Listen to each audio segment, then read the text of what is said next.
The Kane Chronicles, The Red Pyramid by Riordan.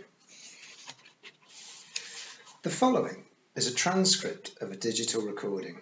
In certain places the audio quality was poor, so some words and phrases represent the author's best guesses. Where possible, illustrations of important symbols mentioned in the recording have been added. Background noises such as scuffling, hitting and cursing by the two speakers have now been transcribed.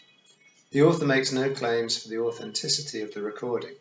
It seems impossible that the two young narrators are telling the truth, but you, the reader, must decide for yourself. 1. A death at the needle. We only have a few hours, so listen carefully. If you're hearing this story, you're already in danger. Sadie and I might be your only chance. Go to the school, find the locker. I won't tell you which school or which locker because if you're the right person, you'll find it.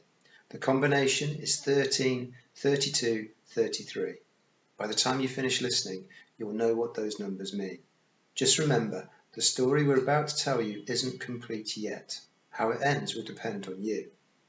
The most important thing, when you open the package and find what's inside, don't keep it longer than a week. Sure, it'll be tempting. It will grant you almost unlimited power, but if you possess it too long, it will consume you. Learn its secrets quickly and pass it on. Hide it for the next person, the way Sadie and I did for you. Then be prepared for your life to get very interesting. Okay, Sadie is telling me to stop stalling and get on with the story. Fine, I guess it started in London, the night our dad blew up the British Museum. My name is Carter Kane. I'm 14 and my home is a suitcase. Think I'm kidding? Since I was 8 years old, my dad and I have travelled the world. I was born in LA, but my dad's an archaeologist, so his work takes him all over. Mostly we go to Egypt, since that's his speciality. Go into a bookstore, find a book about Egypt, there's a pretty good chance it was written by Dr. Julius Kane. You want to know how Egyptians pulled the brains out of mummies, or built the pyramids, or cursed King Tut's tomb? My dad's your man. Of course, there are other reasons my dad moved around so much, but I didn't know his secret back then. I didn't go to school. My dad homeschooled me, if you can call it homeschooling when you don't have a home. He sort of taught me whatever he thought was important. So I learned a lot about Egypt and basketball stats and my dad's favourite musicians. I read a lot too. Pretty much anything I could get my hands on, from dad's history books to fantasy novels, because I spent a lot of time sitting around in hotels and airports and dig sites in foreign countries where I didn't know anybody. My dad was always telling me to put the book down and play some ball. You ever tried to start a game and pick up basketball in Aswan, Egypt? It's not easy. Anyway, my dad trained me early to keep all my possessions in a single suitcase that fits in an aeroplane's overhead compartment. My dad packed the same way, except he was allowed an extra work bag for his archaeology tools. Rule number 1. I was not allowed to look in his work bag. That's a rule I never broke until the day of the explosion. It happened on Christmas Eve. We were in London for visitation day with my sister Sadie. See, Dad's only allowed 2 days a year with her, one in the winter, one in the summer, because our grandparents hate him. After our mum died, her parents, our grandparents, had this big court battle with Dad. After 6 lawyers, 2 fistfights and a near fatal attack with a spatula, don't ask, they won the right to keep Sadie with them in England. She was only 6, 2 years younger than me, and they couldn't keep us both. At least that was their excuse for not taking me. So Sadie was raised as a British school kid, and I travelled around with my dad. I only saw Sadie twice a year, which was fine with me. Shut up, Sadie. Yes, I'm getting to that part. So anyway, my dad and I had just flown into Heathrow after a couple of delays. It was a drizzly, cold afternoon.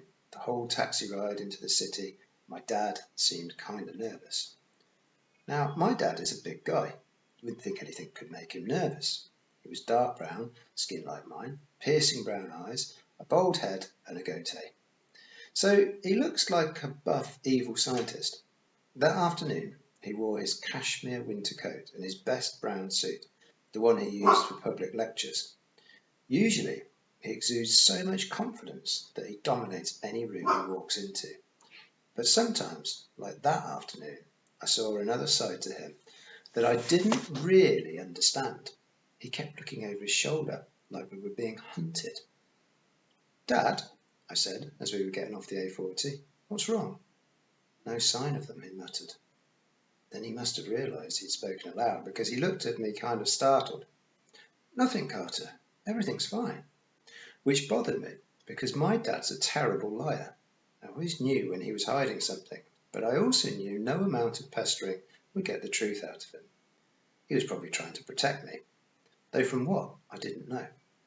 Sometimes I wondered if he had some dark secret in his past, some old enemy following him maybe. But the idea seemed ridiculous. Dad was just an archaeologist. The other thing that troubled me, Dad was clutching his work bag. Usually when he does that, it means we're in danger. Like the time gunmen stormed our hotel in Cairo.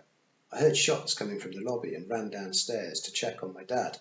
By the time I got there, he was just calmly zipping up his work bag, while 3 unconscious gunmen hung by their feet from the chandelier, their robes falling over their heads so you could see their boxer shorts.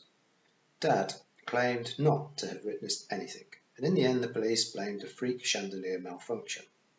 Another time, we got caught in a riot in Paris. My dad found the nearest parked car, pushed me into the back seat and told me to stay down. I pressed myself against the floorboards and kept my eyes shut tight. I could hear Dad in the driver's seat, rummaging in his bag, mumbling something to himself, while the mob yelled and destroyed things outside. A few minutes later, he told me it was safe to get up. Every other car on the block had been overturned and set on fire. Our car had been freshly washed and polished, and several 20-euro notes had been tucked under the windshield wipers. Anyway, I'd come to respect the bag. It was our good luck charm. But when my dad kept it close, it meant we were going to need good luck. We drove through the city centre, heading east towards my grandparents' flat. We passed the Golden Gates of Buckingham Palace, the big stone column in Trafalgar Square. London's a pretty cool place, but after you've travelled for so long, all cities start to blend together. Other kids I meet sometimes say, "Wow, you're so lucky you get to travel so much." But it's not like we spend our time sightseeing or have a lot of money to travel in style. We've stayed in some pretty rough places, and we hardly ever stay anywhere longer than a few days. Most of the time, it feels like we're fugitives rather than tourists. I mean, you wouldn't think my dad's work was dangerous. He does lectures on topics like, "Can Egyptian magic really kill you?" and "Favourite punishments in the Egyptian underworld," and other stuff most people wouldn't care about. But, like I said, there's that other side to him.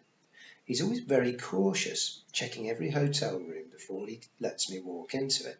He'll dart into a museum to see some artefacts, take a few notes and rush out again like he's afraid to be caught on the security cameras. One time, when I was younger, we raced across the Charles de Gaulle airport to catch a last-minute flight, and Dad didn't relax until the plane was off the ground. I asked him, point blank, what he was running from, and he looked at me like I'd just pulled the pin out of a grenade.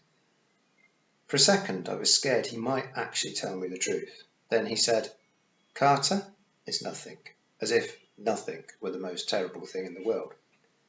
After that, I decided maybe it was better not to ask questions. My grandparents, the Fausts, live in a housing development near Canary Wharf, right on the banks of the River Thames. The taxi let us off at the curb, and my dad asked the driver to wait. We were halfway up the walk when Dad froze. He turned and looked behind us. "What?" I asked. Then I saw the man in the trench coat. He was across the street, leaning against a big dead tree. He was barrel-shaped, with skin the colour of roasted coffee. His coat and black pinstripe suit looked expensive.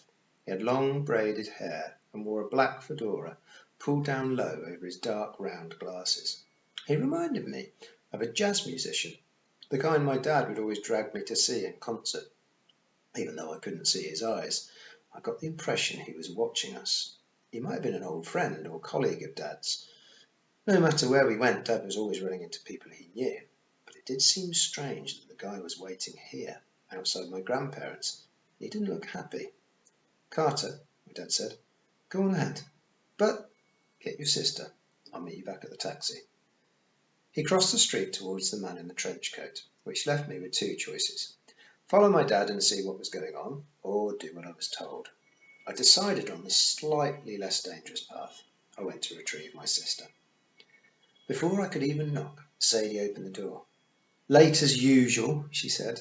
She was holding her cat, Muffin, who'd been a going-away gift from Dad 6 years before. Muffin never seemed to get older or bigger. She had fuzzy yellow and black fur like a miniature leopard, alert yellow eyes and pointy ears that were too tall for her head. A silver Egyptian pendant dangled from her collar. She didn't look anything like a muffin, but Sadie had been little when she named her, so I guess you have to cut her some slack. Sadie hadn't changed much either since last summer. As I'm recording this, she's standing next to me, glaring, so I better be careful how I describe her. You would never guess she's my sister. First of all, she'd been living in England so long she has a British accent. Second, she takes after our mom, who was white. So Sadie's skin is much lighter than mine. She has straight, caramel-coloured hair, not exactly blonde, but not brown, which she usually dyes with streaks of bright colours. That day, it had red streaks down the left side. Her eyes are blue. I'm serious, blue eyes, just like her mum's. She's only 12, but she's exactly as tall as me, which is really annoying. She was chewing gum as usual, dressed for her day out with Dad in battered jeans, a leather jacket and combat boots, like she was going to a concert and was hoping to stomp on some people. She had headphones dangling round her neck in case we bored her. Okay, she didn't hit me, so I guess I did an okay job of describing her. Our plane was late, I told her. She popped a bubble, rubbed Muffin's head and tossed the cat inside. "Gran, going out!" From somewhere in the house, Grandma Faust said something I couldn't make out. Probably, "Don't let them in." Sadie closed the door and regarded me as if I were a dead mouse her cat had just dragged in. "So, here you are again." "Yep." "Come on then," she sighed. "Let's get on with it." That's the way she was. No, "Hi, how have you been the last 6 months? So glad to see you," or anything, but that was okay with me. When you only see each other twice a year, it's like you're distant cousins rather than siblings. We had absolutely nothing in common except our parents. We trudged down the steps.